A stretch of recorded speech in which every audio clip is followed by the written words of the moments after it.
एक छोटे से गांव के किनारे एक प्राचीन हवेली खड़ी थी। हवेली की दीवारें जर्जर हो चुकी थीं, छत से सीलन टपकती थी और चारों ओर फैली थी अजीब सी निस्तब्धता। गांव वाले कहते थे कि उस हवेली में एक श्रापित भूत रहता है जिसका नाम वीरेंद्र था। कोई भी उसके पास नहीं जाता क्योंकि जिसने भी वहां कदम रखा वह कभी लौटकर वापस नहीं आया। कई साल पहले वीरेंद्र इस गांव का सबसे अमीर और घमंडी जमींदार था। उसके पास धन, ताकत और नौकर चाकर सब कुछ था, मगर उसका दिल पत्थर का था। उसने गांव वालों पर जुल्म ढाए, उनकी जमीनें छीन लीं और कई लोगों को मौत के घाट उतार दिया। एक दिन गांव की एक बुजुर्ग साध्वी ने उसे श्राप दिया, तेरा अंत अकेलेपन और दर्द में होगा और मरने के बाद भी तेरी आत्मा इस हवेली में भटकती रहेगी जब तक तू अपने पापों का प्रायश्चित नहीं करता। कहा जाता है कि उसी रात वीरेंद्र की रहस्यमयी मौत हो गई। उसके मरने के बाद से हवेली वीरान हो गई और लोगों ने उसे श्रापित हवेली कहना शुरू कर दिया। रात होते ही वहां से कराहने की आवाजें, दरवाजों के अपने आप खुलने बंद होने की चरमराहट और खिड़कियों पर किसी अदृश्य छाया का झुकना देखा जाता। कई साल बीत गए पर किसी की हिम्मत नहीं हुई उस हवेली में कदम रखने की। लेकिन गांव के ही कुछ नौजवानों ने इस रहस्य को सुलझाने का फैसला किया।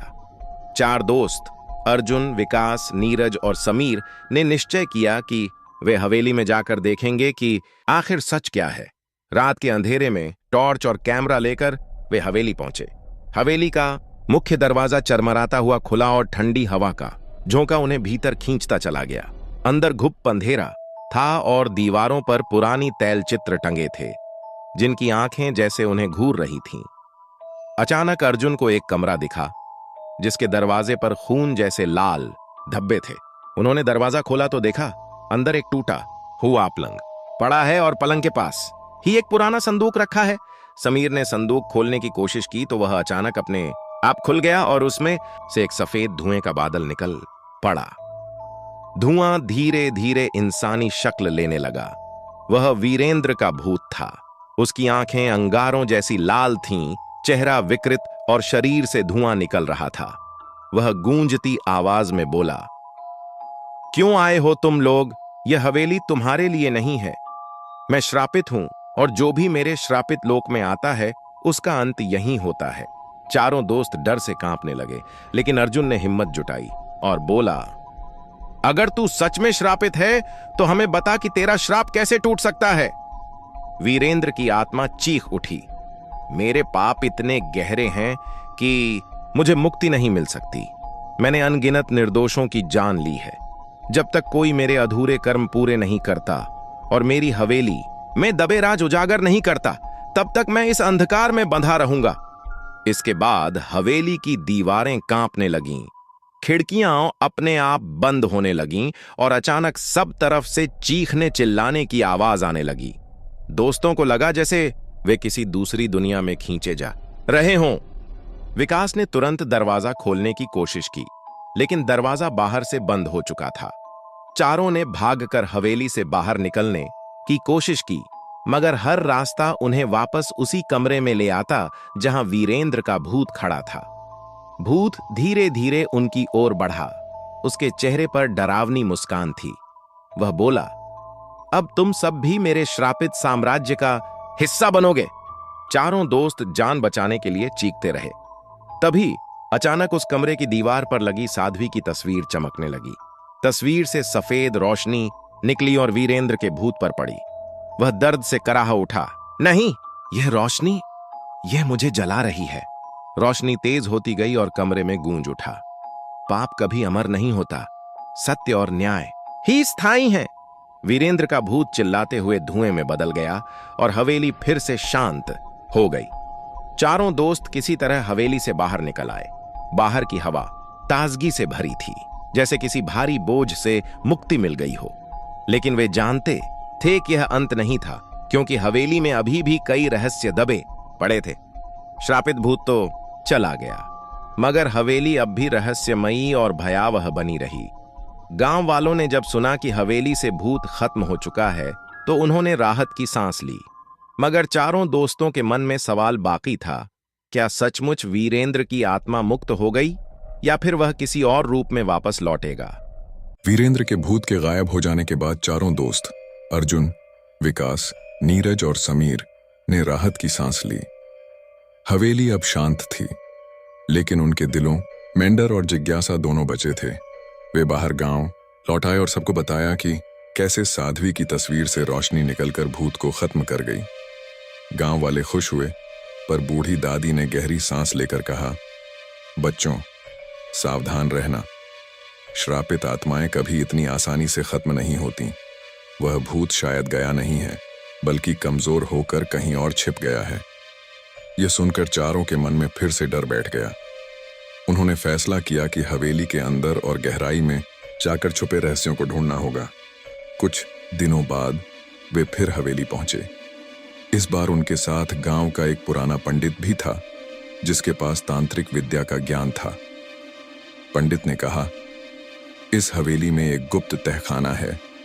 वहीं वीरेंद्र के पापों का सबूत और उसकी शक्ति का स्रोत छिपा है। जब तक वह नष्ट नहीं होता, उसकी आत्मा भटकती रहेगी। सभी ने टॉर्च जलाई और हवेली के अंदर गए। घंटों खोजने के बाद उन्हें फर्श पर एक अजीब चिन्ह मिला। पंडित ने मंत्र पढ़ा और अचानक फर्श कांपने लगा। फर्श हट गया और एक गुप्त सीढ़ी दिखी, जो नीचे अंधेरे में जा रही थी। वे सावधानी से नीचे उतरे। तहखाने में चारों ओर हड्डियां, टूटी तलवारें और पुराने बर्तन बिखरे पड़े थे। बीच में एक बड़ा लोहे का संदूक रखा था, जिस पर लाल धागों से बंधी तांत्रिक गांठें थीं। पंडित ने मंत्र पढ़कर गांठ खोली और संदूक खोला। उसमें वीरेंद्र की पुरानी डायरी और एक अजीब सी काली मणि रखी थी। डायरी में लिखा था कि वीरेंद्र ने अपनी ताकत बढ़ाने के लिए निर्दोष लोगों की बलि दी और उनकी आत्माओं को इस काली मणि में कैद कर लिया। जैसे ही समीर ने मणि को हाथ में लिया, हवेली फिर से कांपने लगी। अंधेरे से वीरेंद्र का भूत फिर प्रकट हो गया, इस बार और भी भयानक रूप में। उसकी आंखें और अधिक लाल थीं, आवाज गूंजती हुई, और उसके साथ सैकड़ों कराहती आत्माओं की चीखें सुनाई देने लगीं। भूत गरज कर बोला, तुमने मेरी शक्ति छेड़ी है, अब कोई नहीं बचेगा। नीरज डर के मारे पीछे हट गया, लेकिन पंडित ने मंत्र पढ़ना शुरू किया। उसने कहा, यह मणि ही तेरी ताकत है वीरेंद्र। जब तक यह मणि सुरक्षित है, तू फिर लौटेगा। भूत ने चीखते हुए मणि छीनने की कोशिश की, लेकिन अर्जुन ने हिम्मत दिखाते हुए उसे पकड़े रखा। मणि से गर्मी निकलने लगी, जैसे वह आग की तरह जल रही हो। अर्जुन की हथेलियां जल गईं, लेकिन उसने मणि नहीं छोड़ी। पंडित ने तुरंत उसे हवेली के बीच बने अग्निकुंड में डालने को कहा।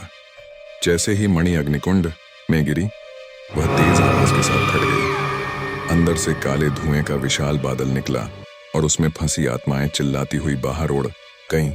हवेली की दीवारें टूटने लगीं, खिड़कियां एक एक कर गिरने लगीं और पूरी हवेली जैसे धराशायी होने लगी। वीरेंद्र का भूत चीखा, नहीं, मेरी शक्ति, मेरी आत्माएं, सब खत्म हो रहा है। और वह धुएं के साथ जलकर राख हो गया। चारों दोस्त और पंडित किसी तरह बाहर भागे। पीछे मुड़कर देखा तो हवेली ढह रही थी, जैसे उसकी आत्मा भी खत्म हो गई हो। गांव में अब शांति लौट आई। लोग मानने लगे कि अब हवेली का श्राप पूरी तरह टूट चुका है।